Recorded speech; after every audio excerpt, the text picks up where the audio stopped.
हम प्रारंभ करते हैं प्रार्थना से। ओम अज्ञानतिमिरान्धस्य ज्ञानाञ्जनशलाकया चक्षुरुन्मिलितं येन तस्मै श्रीगुरुवे नमः। श्रीचैतन्यमनोभीष्टं स्थापितं येन भूतले स्वयं रूपः कदा मह्यं ददाति स्वपदान्तिकम्। वन्देऽहं श्रीगुरो श्रीयुतपादकमलं श्रीगुरून् वैष्णवांश्च श्रीरूपं साग्रजातं सहगणा रघुनाथान्वितं तं सजीवं साद्वैतं सावधूतं परिजनसहितं कृष्णचैतन्यदेवं श्रीराधाकृष्णपदान् सहगणा ललिता श्रीविशाखान्वितांश्च। हे कृष्णा करुणा सिंधु दीनबंधु जगतपते गोपेश गोपिका कांत राधा कांत नमस्तुते।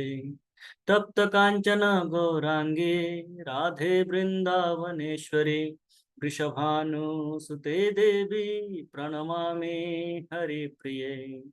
वाञ्छाकल्पतरुभ्यश्च कृपा सिन्धुभ्य एव च पतितानां पावनेभ्यो वैष्णवेभ्यो नमो नमः।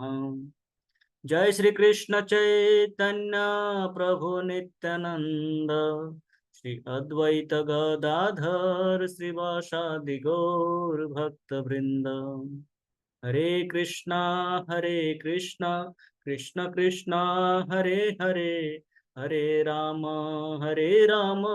राम राम हरे हरे। हरे कृष्णा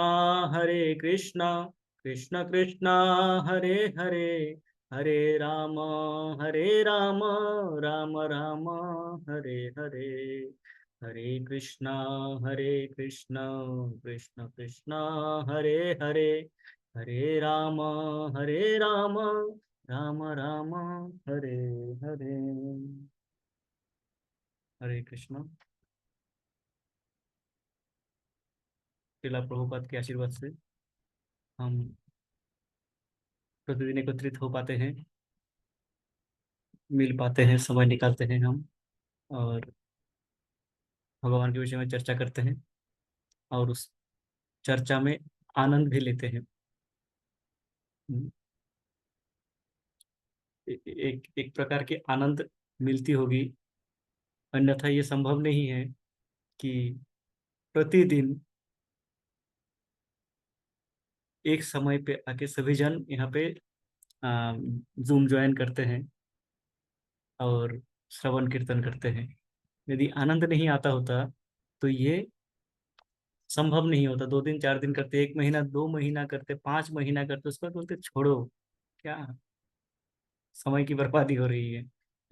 पर ये पिछले 4-5 वर्ष से हो रहा है, तो ये कोई अ, ऐसे ही आके लोग बैठने के लिए ऐसे ही लोग बैठ नहीं सकते इतना दिन तक लोग। ये संभव नहीं है कि कोई आके प्रतिदिन बैठे और उसमें कोई आनंद नहीं आ रहा है, कोई मजा नहीं आ रहा है, कोई लाभ नहीं हो रहा है और बैठ रहे हैं। ये संभव ही नहीं है, असंभव है।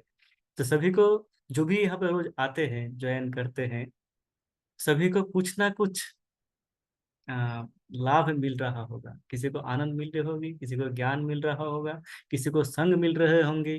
हाँ, किसी को भगवान के विषय में जान के आनंद आनंद मिल रहा होगा, सुन के आनंद मिल रहा होगा। हाँ, तो इस प्रकार सभी को कुछ ना कुछ आनंद अवश्य ही मिल रहा होगा, कुछ ना कुछ तो मिल रहा होगा, इसीलिए सब लोग आके हम जॉइन करते हैं। और भगवान की कथा इस प्रकार है कि उसमें आनंद आना, आनंदित होना, ये स्वाभाविक है। भगवान की कथा में जिनका रुचि नहीं है वो भी आनंदित हो जाते हैं। भगवान की लीलाएं सुन के, भगवान की चाहे जन्म लीला हो, बाल लीला हो, पौगंड लीला हो, किशोर लीला हो, है, कोई भी लीलाएं हम सुने, वृंदावन में हो अथवा आ, मथुरा में हो अथवा द्वारका में हो, भगवान की जो भी लीलाएं हम सुनते हैं, सुन के एक विशेष प्रकार के आनंद की प्राप्ति होती है, मिलती है हमें। हमें अच्छा लगता है, हमें लगता है कि और सुने तो एक ही लीला को हम बार बार यदि सुने तो बार बार सुनने को मन करता है, इच्छा होती है कि सुनते रहे इसको। कोई भी मूवी हम देखे, एक मूवी देख लिया एक बार बहुत अच्छा हुआ, दो बार देख लिया, तीन बार देख लिया, इसके बाद और देखने का कुछ उसमें बचता नहीं है। फिर हम उसको उसमें ज्यादा उतना आ, अपना इंटरेस्ट नहीं दिखाते हैं उसमें। एक समय आता है कि ठीक है, पता ही है इसका कथा। पर भगवान की कथा ये है कि 5,000 वर्षों से चले आ रहे हैं। तो एक ही मूवी 5,000 वर्षों से चले आ रहे हैं और अभी भी चल रहा है। और कह रहे अगले 10,000 वर्ष तक ये जो कली युग के भीतर जो सुवर्ण युग का समय है, गोल्डन इरा विद इन कली युग, वो चल रहा है, वो चलेगा। तो अगले 10,000 वर्षों तक ये कथा चलती रहेगी। और ये कथा अनंत है।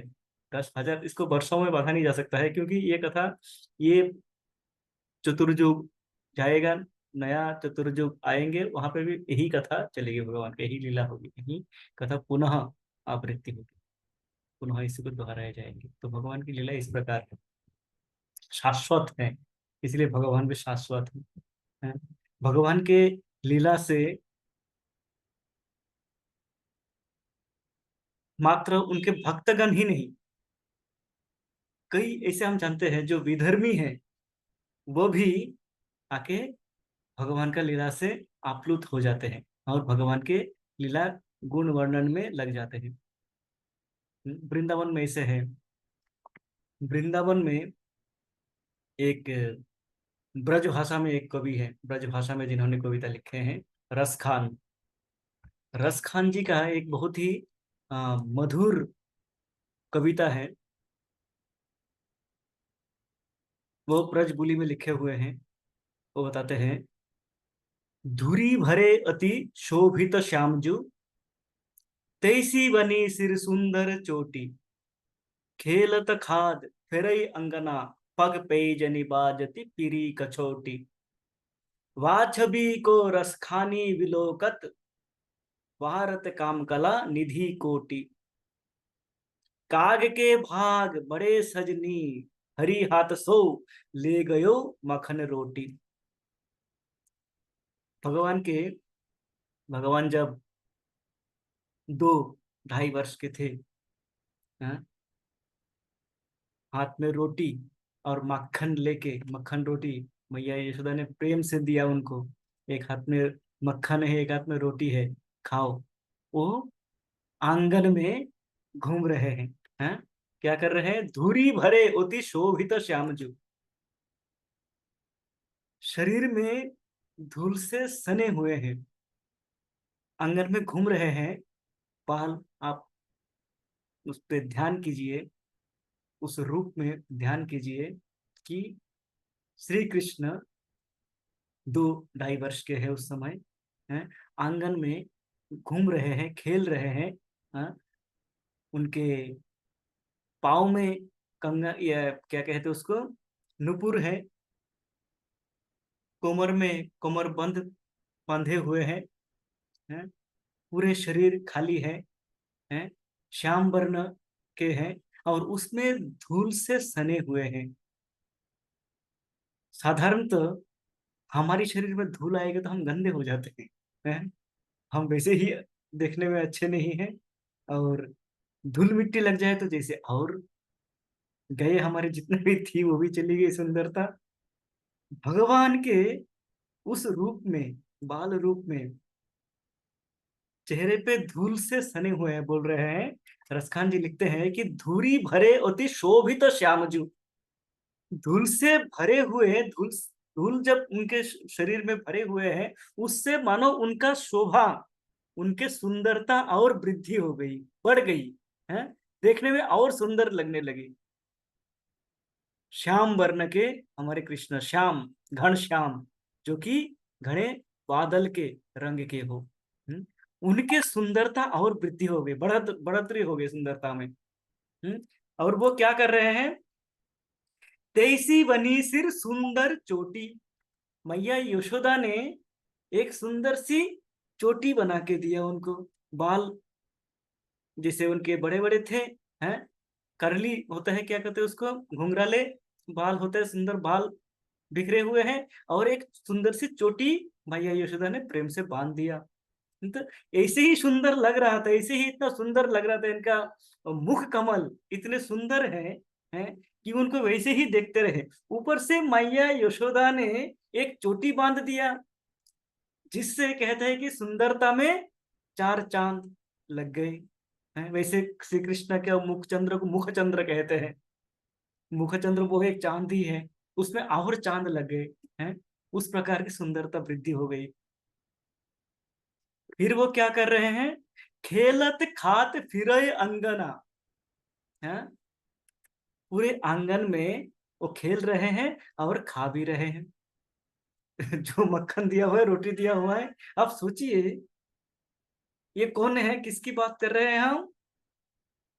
ये अनंत ब्रह्मांडों के जो नियंता है, जो इनके सृष्टि करता है, जिनके भगवान कहते हैं मई अध्यक्ष न सूयते प्रकृति चराचर, ये समस्त चर अचर मेरे अध्यक्षता में चल रहा है, भगवान कहते हैं। वह भगवान माँ के दिए हुए रोटी और मक्खन खा रहे हैं, घूम रहे हैं आंगन में, खेल रहे हैं, घूम रहे हैं, और कभी एक खा रहे हैं। खाने का मन नहीं है, मैया पीछे से अपना लाठी उठा के खा ले, नहीं तो खेलने नहीं जाने दूंगी। पहले अपना ये रोटी खाओ, समाप्त करो, तभी आप जा पाओगे खेलने, नहीं तो आज का खेलना बंद। अपना रोटी खाने का मन है, उनका मन है जाने का, कि उनके जो बंधु वर्ग है वो बुला रहे हैं उनको, वहां पे जाना है खेलने, और माँ कह रहे हैं कि नहीं, रोटी नहीं खाया तो नहीं जाने दूंगी। हाँ? तो वो क्या कर रहे हैं, पूरे आंगन में वो खेल रहे हैं, खेलत खात अंगना में घूम रहे हैं, दौड़ रहे हैं कैसे उस रोटी से बचा जाए, उसकी चेष्टा कर रहे हैं। जैसे हमारे ये बच्चे देखते हैं, हम हैं कुछ दे दो तो खाएंगे नहीं, मुंह बंद कर देंगे, नहीं खाएंगे। हैं, मम्मा को बहुत सारे लोरिया सुनाना पड़ता है, बहुत सारे और कुछ स्टोरिया सुनाना पड़ता है, तब जाके वो कुछ खाते हैं या पीते हैं। तो माँ यशोदा पीछे छड़ी लेके खड़े हैं, इनको हाथ में रोटी दिए हुए, रोटी लेके पूरे आंगन में घूम रहे हैं, शरीर में धूरी भरे, धूल से भरे हुए हैं, सुंदर, सुंदरता जैसे और वृद्धि हो गई मैया के सिर पे चोटी बांधने से, चोटी बंधे हुए हैं। तो वो श्याम क्या कर रहे हैं, और क्या हो रहा है, पग पैजनी बाजती पिरी कचोटी, पाव में जो पैजनी, जो नुपुर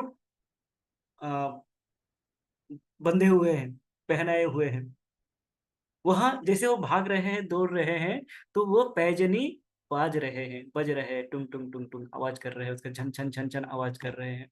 उसके दौड़ के साथ में ताल बज रहा हो, जैसे नृत्य के साथ में वाद्य भी हो रहा हो, है उस प्रकार वो खेल रहे हैं, खा रहे हैं और घूम रहे हैं, पीरी कचौटी।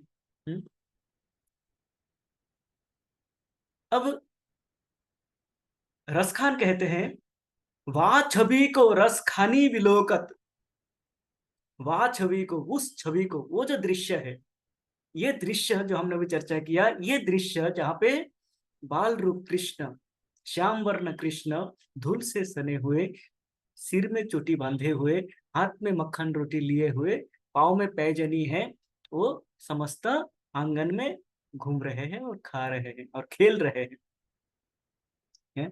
उस छवि को, वाह छवि रस खानी विलोकत, रसखान कहते हैं कि ये छवि जब मैंने देखा, भारत काम कला निधि कोटि है, कि ये जो कोटि, जो हमारा कामदेव है, कामदेव क्या है, कामदेव का रूप से सभी मोहित हो जाते हैं, कामदेव का रूप देख के उनके रूप से सभी विमोहित हो जाते हैं। वो कहते हैं कि कोटि कामदेव, करोड़ों कामदेव इनके सामने तुच्छ हो जाते हैं, इस रूप में जो देख रहा हूं मैं। रसखान जी कहते हैं कि ये रूप जो मैं, ये जो दृश्य मैं देख रहा हूँ, इस दृश्य में मैं जो भगवान को दर्शन कर रहा हूँ, वह भगवान का रूप कोटि कामदेव को तुच्छ कर देते हैं, उनके सामने वो टिक नहीं पाएंगे। एक दो कामदेव नहीं, कोटि कोटि कामदेव आएंगे, वो भी उनके सामने कुछ भी नहीं है सुंदरता के। ये रूप देखते हैं, रस खान जी उसमें है, कृष्ण में। फिर कहते हैं काग के भाग बड़े सजनी। हैं? अब ये जो रोटी हाथ में थी, ये रोटी इनको खाने का मन नहीं है, हैं? मैया कह रहे हैं रोटी खाओ, बंधुगण कह रहे हैं आ जाओ चलो खेलने चलते हैं। मैया कहते हैं रोटी खाएगी, खाएगा नहीं, यदि तुमने रोटी समाप्त करे बिना चले गए तो घर में घुसने नहीं दूंगी, घर का दरवाजा बंद कर दूंगी। दोस्तगण कहते हैं, बंधुगण कहते हैं अरे माए ऐसे कहते हैं, माँ इतना नाराज कभी भी नहीं होते, जब लौट के आएगा माँ माफ कर देंगे, क्षमा कर देंगे, ले लेंगे गोद में तुझे, आजा खेलने चलते हैं। तू ये पूरा रोटी खाने तक रुका तो तुझे खेल में नहीं लूंगा, हम अपना ही आरंभ कर देंगे तेरे बिना ही, यदि खेलना है तो आजा जल्दी। अब कृष्ण दुविधा में, स्वयं भगवान दुविधा में यहाँ पे। भगवान सबके दुख दूर करते हैं, भगवान का दुख है कि एक तरफ बंधुगण कह रहे हैं कि आओ, माँ कह रहे हैं कि मत जाओ, मैं जाने नहीं दूंगी। हाँ, तो ऐसे में जब घूम रहा है रोटी हाथ में लिए, कौवा बैठा हुआ था ऊपर छत पे। कौवा कहते हैं कि तुम्हें रोटी खाना नहीं है, जाना है, माँ तुमको रोटी खाए बिना जाने नहीं देंगे, तो ऐसा करो ये रोटी मुझे दे दो, तुम मुक्त हो जाओ, खेलने चले जाओ। हाँ? तो ये रोटी कौवा ले जाते हैं। रस खान कहते हैं कि काग के भाग बड़े सजनी, कि ये कौवा के भाग देखो। कौवा साधारणतः क्या होता है, हम सोचते हैं, हम जानते हैं कौवा क्या होता है, जो कूड़ेदानों में साधारणतः पाया जाते हैं। इनके भाग देखो, हैं? हरी हाथ सो ले गई माखन रोटी। हरि के हाथ से भगवान पूर्ण पुरुषोत्तम श्री हरि के हाथ से ले गयो माखन रोटी। माखन रोटी काग ले गए हैं, और भगवान खुश होके अपने मित्रों के साथ खेलने चले गए। तो ये जो लीला है, ये कविता और है। ये जो लीला है, ये लीला कौन लिखते हैं, रसखान लिखते हैं, रसखान जी आके हैं लिखते हैं। उनको दिखता है, वो भगवान की सुंदरता को आनंद ले सकते हैं, वो सुंदरता का रस पान कर सकते हैं, इतना सुंदर है भगवान। है तो जो गौड़ीय परंपरा में, जो रूप गोस्वामी के परंपरा में जो भक्तगण हैं, जो इस रूप के रस को नित्य ही पान करने में लगे रहते हैं, इच्छुक होते हैं, उनके लिए कितना मिठास होगा इसमें, उनके लिए कितना मीठा होगा ये भगवान के लीला। तो ये भगवान की लीला, इसीलिए इसीलिए ये संभव है कि इस विषय पे हम पिछले 4-5 वर्षों से, आप लोग और अधिक समय से यहाँ पे प्रतिदिन मिलते हैं, चर्चा करते हैं और इसका आनंद लेते हैं। हाँ? तो उसी कथा को आगे बढ़ाते हुए हम भगवान के विषय में चर्चा करेंगे। आज हम चर्चा करेंगे पिछले इसमें, पिछले जब हुआ था, लास्ट सैटरडे जब कथा हुआ था, सुंदर देवी माता जी एक श्लोक के विषय में पूछा था। तो उस समय, क्योंकि समय समाप्त हो चुका था, समय नहीं था, तो आज उस श्लोक के ऊपर हम चर्चा करते हैं। माता जी श्रीमद् भागवत गीता के 9वें अध्याय 9.4, 9वें अध्याय के चतुर्थ श्लोक के ऊपर एक प्रश्न पूछे थे कि इस श्लोक का हम अ, समझे और उसके विषय में चर्चा करें। तो प्रयास करता हूँ उसको चर्चा करने का। श्रीमद् भागवत गीता 9वां अध्याय और उसका चतुर्थ श्लोक 9.4, 9वां अध्याय के चतुर्थ श्लोक है, जिसमें भगवान कहते हैं मया ततमिदं सर्वं जगद व्याप्तम अमूर्तिना मत्स्थानि सर्वभूतानि न चाहम तेषवस्थितः। मया ततमिदं सर्वं जगतव्यक्तमूर्तिना मत्स्थानि सर्वभूतानि न चाहं तेषवस्थितः। मया ततमिदं सर्वं जगत् अव्यक्तमूर्तिना मत्स्थानि सर्वभूतानि न चाहं तेषवस्थितः।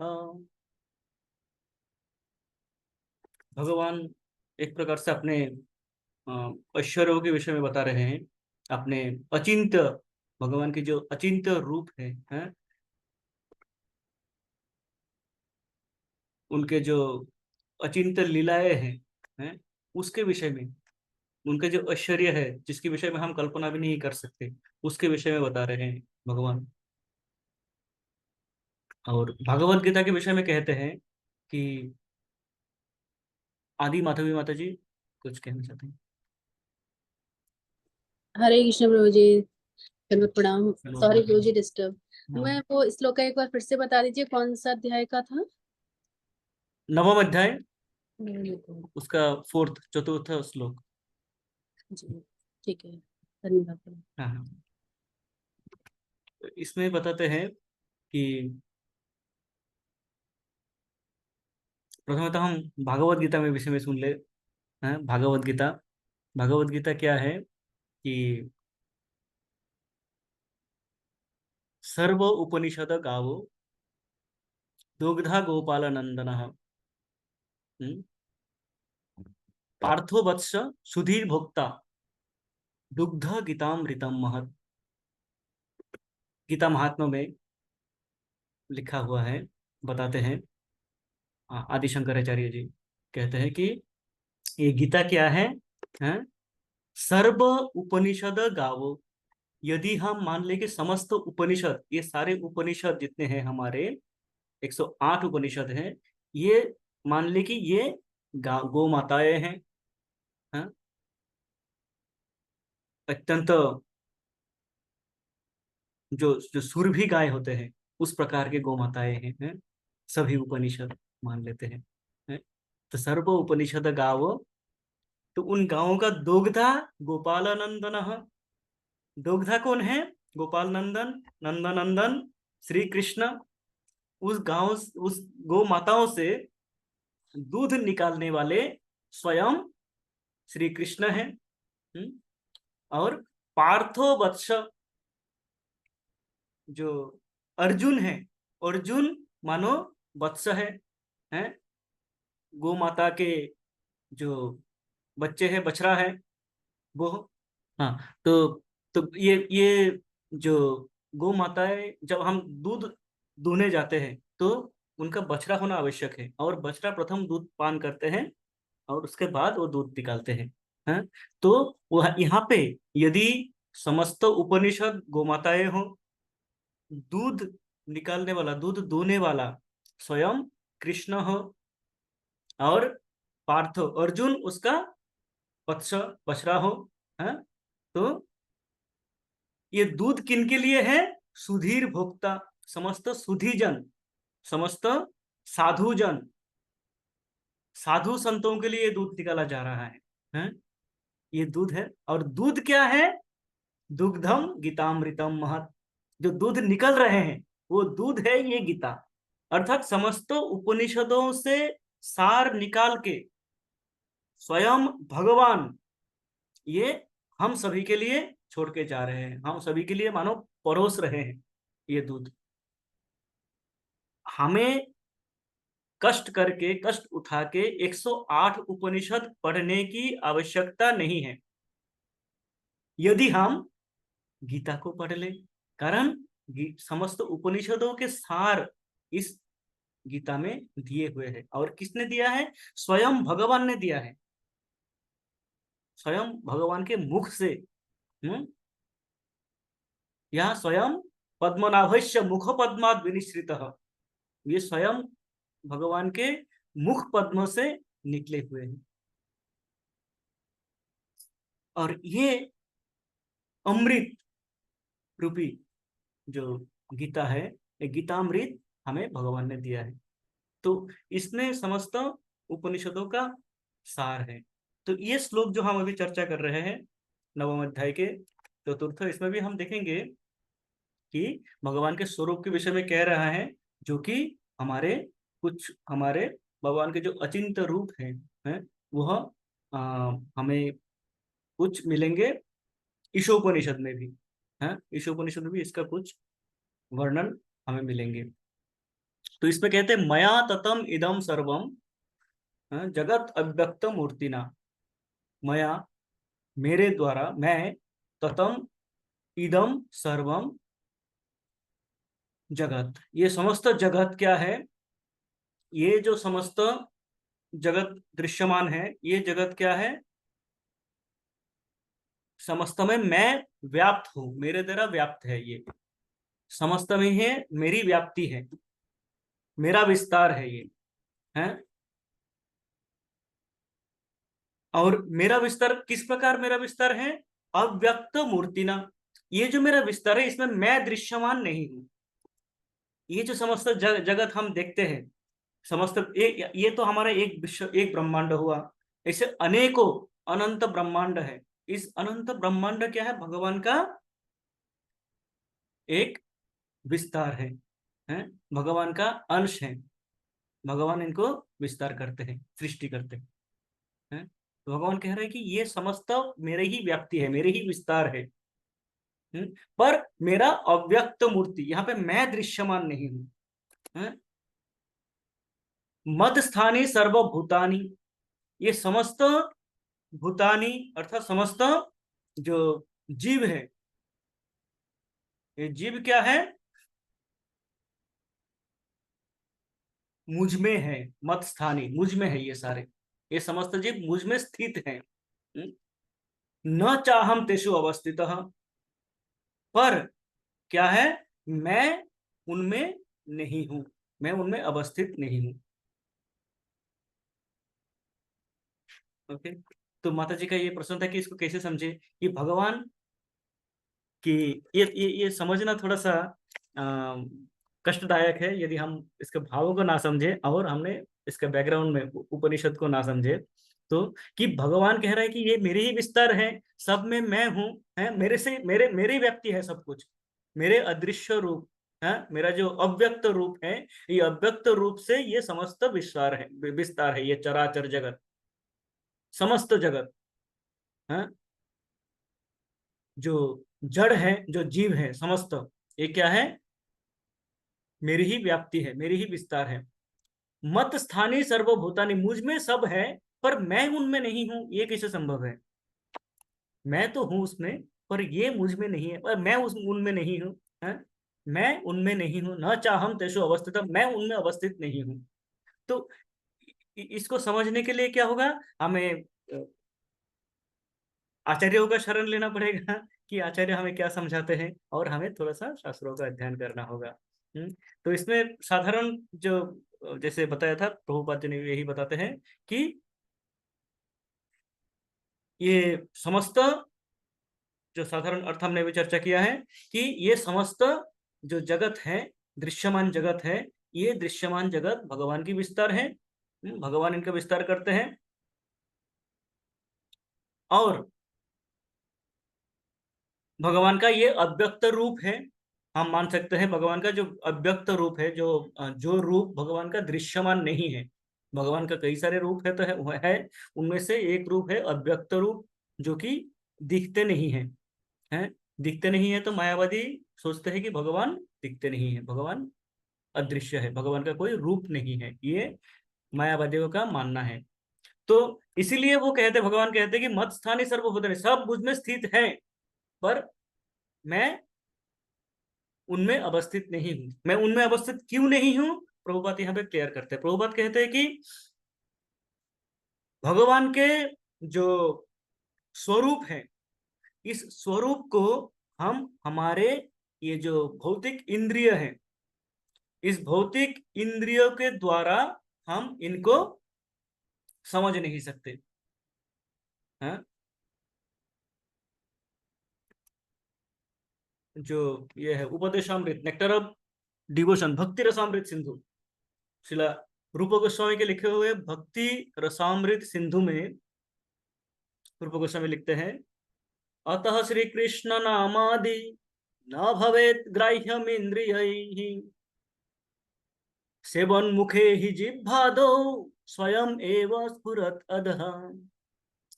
भगवान के अतः श्री कृष्ण नाम आदि, भगवान के श्री कृष्ण के नाम रूप गुण लीला इत्यादि न भवेत ग्राह्यम इंद्रिय, हम हमारे ये भौतिक इंद्रियों के द्वारा समझ नहीं सकते, ना ही हम हमारे ये भौतिक चक्षु से भगवान का रूप दर्शन कर सकते हैं, ना उनके शब्दों को सुन सकते हैं, ना उनका जो उनका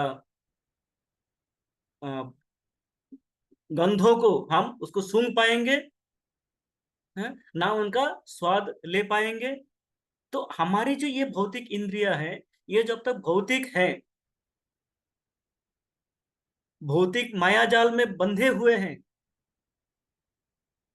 तब बद्धावस्था में हम भगवान के नाम रूप गुण लीला इत्यादियों का आस्वादन नहीं कर पाएंगे, हमें अच्छा नहीं लगेगा, हमें समझ में नहीं आएगा।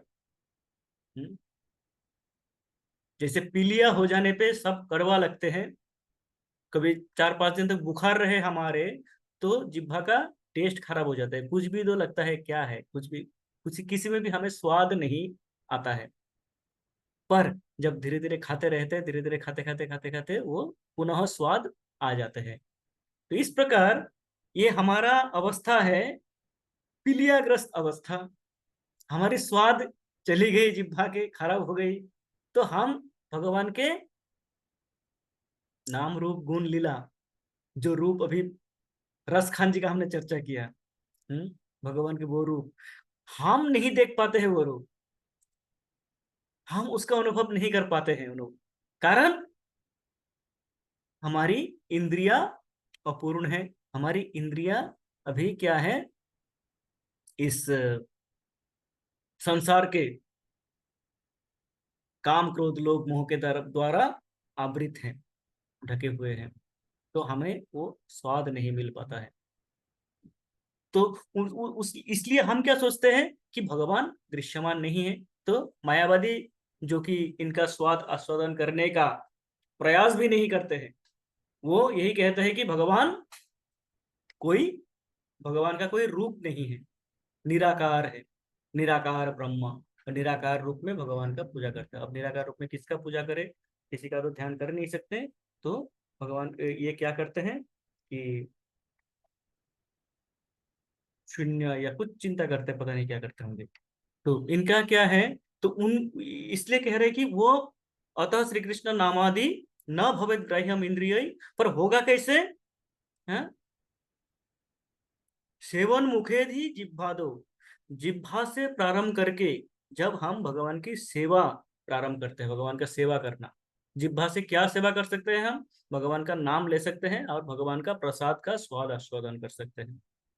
इस प्रकार से जब हम भगवान के सेवा में युक्त होते हैं, तो क्या होता है, धीरे धीरे हमारी इंद्रियां शुद्ध होते हैं, परिशोधित होते हैं, तब हमें ये शास्त्र चक्षु के द्वारा हम भगवान के रूप को, सुंदर रूप को देख पाते हैं। तो इसलिए ये कहते हैं कि भगवान कहते हैं कि मैं यहाँ पे नहीं हूं, मैं किन के लिए नहीं हूं, पर मैं उनमें नहीं हूं। मैं किन के लिए नहीं हूं, जो इस प्रकार भ्रांत मायावादी धारणा में है, उनके लिए मैं नहीं हूं, कारण उनको मैं दिखता नहीं हूं, है। मैं उनको दिखता हूं जो प्रेमांजन छुरित भक्ति विलोचन, जो ब्रह्म संहिता में बताते हैं कि भगवान को हम देख कैसे सकते हैं, प्रेमांजन छुरित भक्ति विलोचनेन, भक्ति के काजल से जब हम हमारे चक्षु में काजल लगाएंगे, भक्ति रूपी काजल से जब हम हमारे चक्षु को शोभा वर्धित करेंगे, उस भक्ति युक्त चक्षु से हम भगवान को देख सकते हैं, हमें उनका दर्शन हो सकते हैं, है? तो तब हम देखेंगे कि भगवान सब में है, सब में स्थित है, एक जगह पे नहीं, प्रत्येक जगह पे भगवान है, ऐसा कोई जगह नहीं है जहां पे भगवान नहीं है। नहीं? कारण सब कुछ भगवान पे स्थित है। जैसे जैसे उसको हम समझ सकते हैं, प्रभुपाद समझाते हैं, जैसे ये समस्त सौर जगत, ये हमारी ये जो सौर जगत है, ये यूनिवर्स की बात ये दिखा रहे, सूर्य केंद्र में है और समस्त ग्रह उनको उनके प्रदक्षिण कर रहे हैं। वो कैसे कर रहे हैं, कौन करा रहे हैं? सूर्य की शक्ति से हो रहा है ये। सूर्य के जो शक्ति है, उस शक्ति के द्वारा ये संचालन हो रहा है। सूर्य के वो चारों तरफ प्रदक्षिण कर रहे हैं। तो ये जो शक्ति है, अब ये इसका मतलब ये नहीं कि सूर्य नहीं है या सूर्य के द्वारा कैसे हो रहा है हम देख नहीं रहे, हमें तो दिख नहीं रहा है कुछ, पर हो तो रहा है सूर्य के द्वारा। इसी प्रकार भगवान के शक्ति से ये इस प्रकार अनंत कोटि विश्व ब्रह्मांड चल रहे हैं, परिचालित हो रहे हैं, उनकी संचालन हो रहे हैं। ये इनके जैसे कोटि कोटि सूर्यों को भगवान परिचालन कर रहे हैं, चला रहे हैं। तो ये जो, और कोई भी, हम जानते हैं कोई भी कार्य किसी कारण के बिना नहीं हो सकता है। किसी के द्वारा यदि कुछ ना किया गया हो तो वैसे ही नहीं कुछ हो सकता है। अपने आप कुछ नहीं होता है। प्रत्येक कार्य के पीछे कोई कार्य करता होता है, करने वाला होता है। कोई करने वाला होता है तो ही वो कार्य होता है। हमें लग सकता है कि ये जैसे बिग बैंग थ्योरी है। बिग बैंग थ्योरी में क्या बताते हैं कि एक दिन अचानक क्या हुआ, ब्लास्ट हुआ और ये समस्त सौर जगत की सृष्टि हो गई। तो शास्त्र कहते हैं कि ऐसा संभव ही नहीं है। और हमारी जो साधारण बुद्धि है वो भी कहते हैं कि विस्फोट से कोई भी चीज बन नहीं सकता। विस्फोट से विनाश हो सकते हैं, विस्फोट से बन नहीं सकता है। तो इसके ऊपर हमारे हमारे जो आचार्यगण हैं काफी सारे इसमें चर्चा हुए हैं, तर्क हुए हैं कि किस प्रकार ये जो विस्फोट वाला थ्योरी है ये मान्य नहीं है। एनीवे तो हम उसमें नहीं जाते हैं, पर हम ये जानते हैं कि कोई भी कार्य हो, कोई भी वस्तु हो, उसके पीछे कार्यकर्ता होना चाहिए। तो इसी प्रकार ये जो समस्त जगत चल रहे हैं, अनंत कोटि ब्रह्मांड चल रहे हैं, इस ब्रह्मांड को चलाने वाला कोई होना चाहिए। बिना किसी के चलेगा नहीं। वो चलाने वाला कौन है? भगवान है। भगवान कह रहा है यहाँ पे कि मत स्थानी सर्वभूतानि, मैं समस्त चला रहा हूं, मुझ पे स्थित है सब, मेरे शक्तियों के द्वारा चल रहा है। अब इसका अर्थ कभी भी ये नहीं हो सकता कि यदि मेरे शक्ति से कुछ चल रहा है तो मैं नहीं हूं। है, मेरे शक्ति से चल रहा है तो मैं नहीं हूं, ये संभव नहीं है। पर जो अविश्वासी है, जो मायावादी है, जो निराकारवादी है, उनके लिए वो क्या है? भगवान दृश्यमान नहीं है। कारण अव्यक्त मूर्ति ना, भगवान कह रहे हैं कि मेरे अव्यक्त मूर्ति के द्वारा, अव्यक्त रूप के द्वारा मैं ये चला रहा हूं। तो उनको दिखते नहीं है, तो वो कहता है कि जी नहीं है भगवान। हाँ? जैसे प्रभुपाद उदाहरण देते हैं एक चर्चा में, मैं इसी के ऊपर जब ढूंढ रहा था इंटरनेट में तो एक एक एक चर्चा मिली उस समय 1967 में, शायद एकदम प्रारंभ के समय, जिस चर्चा में वो फोर्ड, हेनरी फोर्ड के नाती जो अभी अ, शिष्य है प्रभुपाद के, वो भी बैठे हुए थे। तो प्रभुपाद कहते हैं कि ये जो फोर्ड, अब ये फोर्ड क्या है? अपना फोर्ड कंपनी का ओनर है, मालिक है, स्थापक है। फोर्ड कंपनी का स्थापना उन्होंने किया है, वो चलाने वाला भी उन्हीं के बुद्धि से, उन्हीं के क्षमता से, उन्हीं के पैसे से ये कंपनी चलती है। अब यदि वह कभी कंपनी में, अपने फैक्ट्री में या अपने कार्यस्थल में स्वयं फिजिकली उपस्थित ना हो, है, वो उपस्थित उस समय ना हो, किसी कार्य में बाहर गए हो, तो इसका अर्थ ये नहीं है कि वो नहीं है। हैं, वो कंपनी कोई और चला रहा है, नहीं, कंपनी तो वही चला रहा है, फोर्ड ही चला रहे हैं। जैसे हमारे यहाँ पे सुरेश प्रभु है, उनका फैक्ट्री चलता है। अब सुरेश प्रभु कभी जाते होंगे बाहर, हाँ, किसी कार्य करने के लिए ऑफिस छोड़ के प्रतिदिन ऑफिस में नहीं जाते होंगे, कभी बाहर भी जाते होंगे, उनका टूर रहता होगा, क्लाइंट मीटिंग रहते होंगे। हाँ, तो जब चले जाते हैं उसका अर्थ ये नहीं होता है कि कंपनी किसी और का हो गया। हाँ, यहाँ कंपनी में प्रभु जी रहे नहीं, कंपनी उन्हीं का ही है, फैक्ट्री उन्हीं का ही है, वही चला रहे हैं, उनके शक्ति के द्वारा ही, उनके बुद्धि के द्वारा ही ये चल रहा है। तो इस प्रकार भगवान, हम व्यक्त रूप में देखें चाहे अव्यक्त रूप में देखें, चलाने वाले भगवान ही हैं और भगवान सब में स्थित है। कारण भगवान एक कहते हैं कि हम सर्वस्व प्रभवो मत्तः सर्व प्रवर्तते, मैं सब में हूं और सब कुछ मेरे से ही निकलते हैं। हैं? चतुश्लोकी गीता में भगवान कहते हैं अहम सर्वस्व प्रभवो मत्तः सर्व प्रवर्तते इति मत्वा भजन्ते माम बुधा भाव समन्वितः। तो जो इस प्रकार समझ के मेरा भजन करते हैं, मेरे आराधना करते हैं, वह मेरे प्रिय भक्त हैं,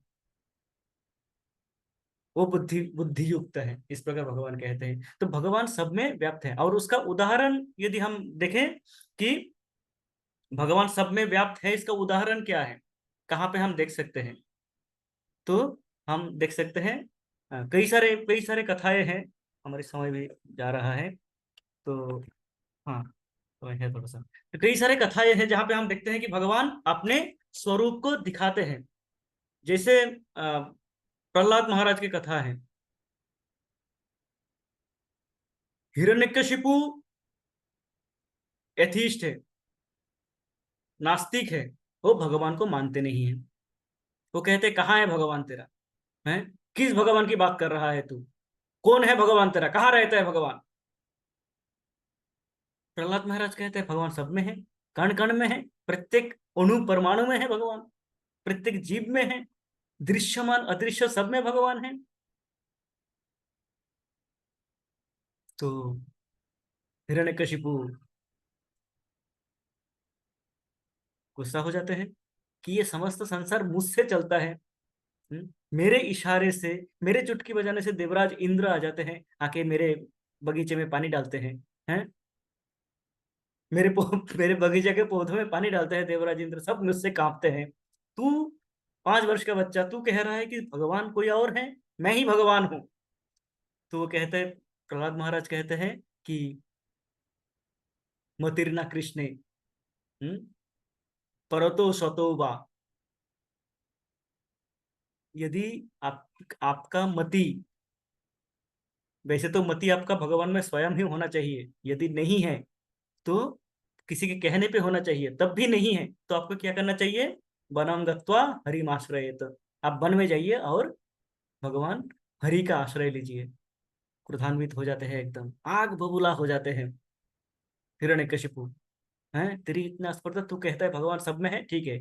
तो वो राजसभा में बैठे हुए थे, वो अपने एक स्तंभों को दिखाते हैं, एक पिलार को दिखाते हैं कि क्या इसमें है तेरा भगवान। हिरण्यकशिपु को कहीं भी भगवान दिखते नहीं है, सामने भगवान खड़े हैं तब भी नहीं दिखते हैं। दुर्योधन को भगवान कृष्ण सामने खड़े थे, विराट रूप का एक ट्रेलर भी दिखाया था, तब भी उनको भगवान दिखे नहीं। कारण वह क्या है, नास्तिक है, भगवान को मानते ही नहीं है। तो उनको भगवान सामने खड़े हैं तब भी नहीं दिखते हैं। हिरण्यकशिपु को भगवान दिखे नहीं। प्रहलाद महाराज पिलर में देखते हैं, अरे ये तो भगवान सामने खड़ा है, स्वयं खड़े है भगवान एकदम, है। और कहते तू बता, मैं हूं, मैं आ गया हूँ, चिंता मत कर, तेरी सारी दुख दूर करने में आ गया हूँ, है। तो देखते हैं भगवान को, वो कहते हाँ मैं देख रहा हूँ, भगवान है इसमें, इस स्तंभ में भगवान है। हिरण्यकशिपु पूरा कॉन्फिडेंट है कि ये महल मैंने बनाया, ये जो पूरा बिल्डिंग स्ट्रक्चर ये मैंने बनवाया, मेरे सामने बना है ये, है? इसमें कहाँ से भगवान छुप के रह जाएगा, इसमें तो भगवान हो ही नहीं सकता, मेरे बनाया हुआ है ये, कहीं और का होता तो, किसी और का बनाया होता मैं मानता, ये तो मेरा बनाया हुआ, भगवान तो हो ही नहीं सकता इसके अंदर। वह अपना मुष्टि प्रहार करते हैं और उसको तोड़ देते हैं, पिलार को। जैसे ही तोड़ते हैं, क्या हो जाता है, भगवान प्रकट होते हैं अपने एक अत्यंत अद्भुत रूप में, भगवान आके प्रकट होते हैं। जिसको कहते हैं ना मृगम ना मानुषम। से बताते हैं, सत्यम विधातुम निजभृत भाषितम व्याप्तिम च भूतेश अखिलेषु चात्मना अदृश्यता दृश्यभृत रूपम अद्वहन स्तंभे सभायाम न मृगम न मानुषम। आचार्यगण कहते हैं कि दो बात के लिए दो कारण है भगवान नरसिंह देव के रूप में उस स्तंभ से प्रकट हुए। भगवान कहीं से भी प्रकट हो सकते थे, पर उस स्तंभ से ही भगवान प्रकट हुए। कारण क्या है? एक तो सत्यम विधातुम निज वृत्त वासितम, अपने ही भृत्य, अपने ही भक्त प्रहलाद के कथा को सत्य प्रमाणित करने के लिए, कि ये जो प्रहलाद कह रहा है कि ये स्तंभ में भगवान है, ये सत्य कह रहा है, ये मिथ्या नहीं है, इसको प्रमाणित करने के लिए सत्यम विधातुम निज वृत्त भाषितम, एक कारण ये है। द्वितीय कारण ये है कि भगवान ये भी प्रमाण करना चाहते हैं कि भगवान जीव हो चाहे जड़ हो, प्रत्येक अणु परमाणु में भगवान स्थित है, भगवान अवस्थित है, स्वयं भगवान वहां पे रहते हैं। ये प्रमाण करना चाहते थे समस्त मायावादियों को, समस्त जो नास्तिकतावादियों को, कि देखो तुम्हें जो दिखता नहीं है, ना दिखने का कारण तुम्हारे इंद्रियों की कमी है, तुम्हारे आंखें मायोपिक हो चुके हैं, इसलिए तुम देख नहीं पाते हो, पर मैं सब में उपस्थित हूं। और वो स्तंभे सभायाम ना मृगम ना मानुषम, नए रूप में आके उपस्थित होते हैं। तो इस प्रकार हम देखेंगे, हम अभी और स्टोरी में नहीं जाएंगे। और स्टोरी है, हमने हमने जानते हैं साक्षी गोपाल का घटना है।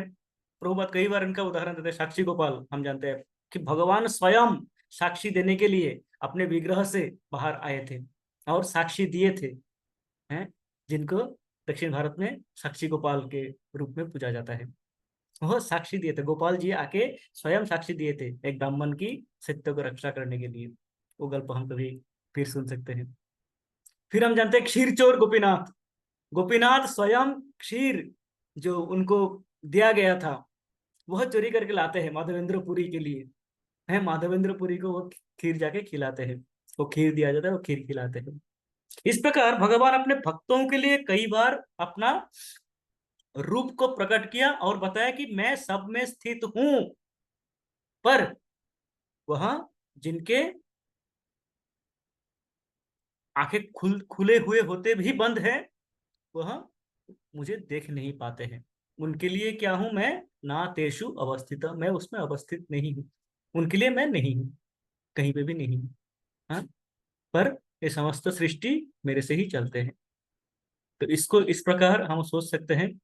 मुझे पता नहीं सुंदर कवि माता जी आज है कि नहीं, पर उनके लिए ये प्रयास किया था समझने का और समझाने का। तो जो भी इसमें कमियां रह गई हो वो आप बता सकते हैं और आशीर्वाद कर सकते हैं कि कमियों को दूर कर सकूं और ठीक से उसको सटीक ढंग से प्रकार आपके सामने इसको परोस सकूं।